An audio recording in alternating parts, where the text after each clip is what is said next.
Udah pernah lihat import ya? Ada gambarnya nggak? Ada yang punya gambarnya? Jadi kita tuh sebenarnya semi finish.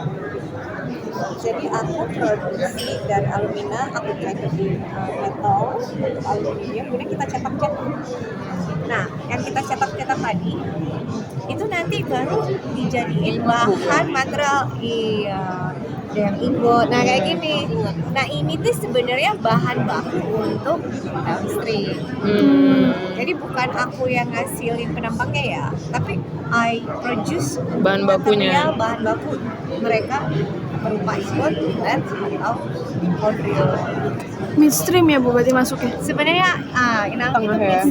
Nah, tapi kalau dengan berkembangnya industri EV kan berarti ya baterainya dibutuhkannya bertambah, terus penampangnya otomatis juga bertambah kan. Berarti ada change buat peningkatan. kalau kita pasti pengennya gitu ya. Kalau boleh TKDN-nya apply kan supaya ya mau kalau bisa bikin penampang baterainya dong. TKDN itu kan sangat bantu industri. Industri itu bisa mendapatkan market secara lebih pasti kalau ada aturan main yang diterapkan pemerintah terhadap industri nasional. Nah ini nih barang-barangnya ya. Jadi barangnya itu bukan kita jadinya itu apa namanya seat atau jadi kabel. Jadi kita cuma semisnya. Midstreamnya nanti kita kirim ke customer, sama customer jadi kabel,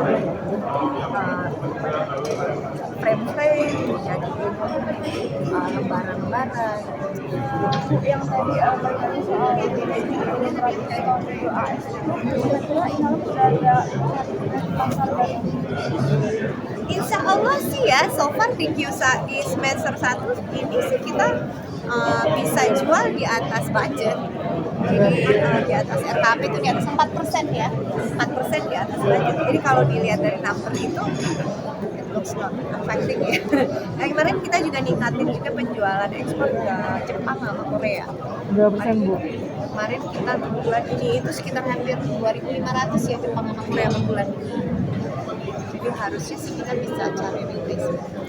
Jadi di Jepang Korea. Kita kan pasti pengen coba ke pasar yang punya premium yang baik ya. Karena kita punya green product kan, pasti kita nggak mau main di pasar pupuk ya, pasti kita mau main di pasar yang kalau ekspor total berapa sih? Tahun lalu itu 75.000 ya. Target kita tahun ini hampir 90.000 ya. 90.000 ton. Target tahun ini 90.000 ton untuk ekspor. 75.000 ya. Finalnya. Realisasi Tahun lalu.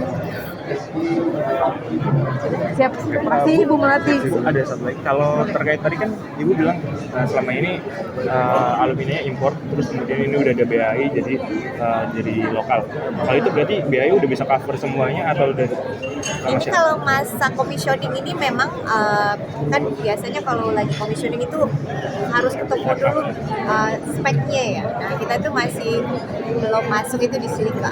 Tapi di off the record dulu ya. Ini cuma buat teman-teman aja, pengetahuannya ya pengetahuan. Jadi lagi fine tuning lah di pabriknya.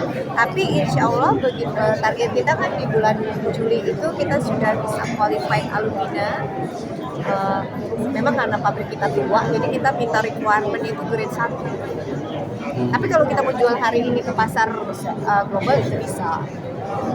Cuman Untuk aluminanya sebenarnya udah bisa.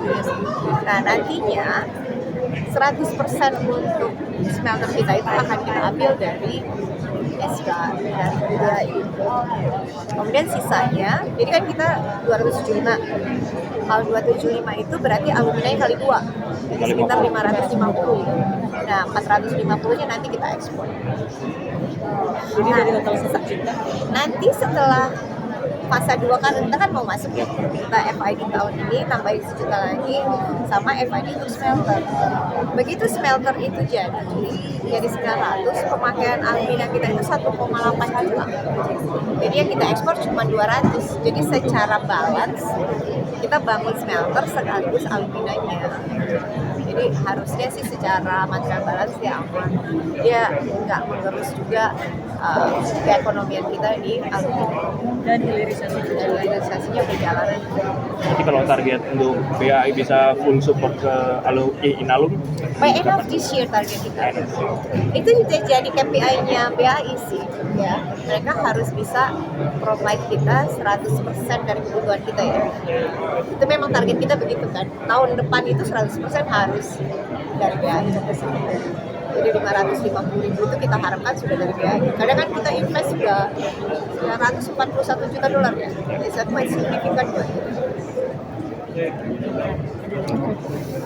Aman? Oke, aman. Makasih Bu. Makasih Bu ya. Pertanyaan lebih lanjut boleh hubungi saya.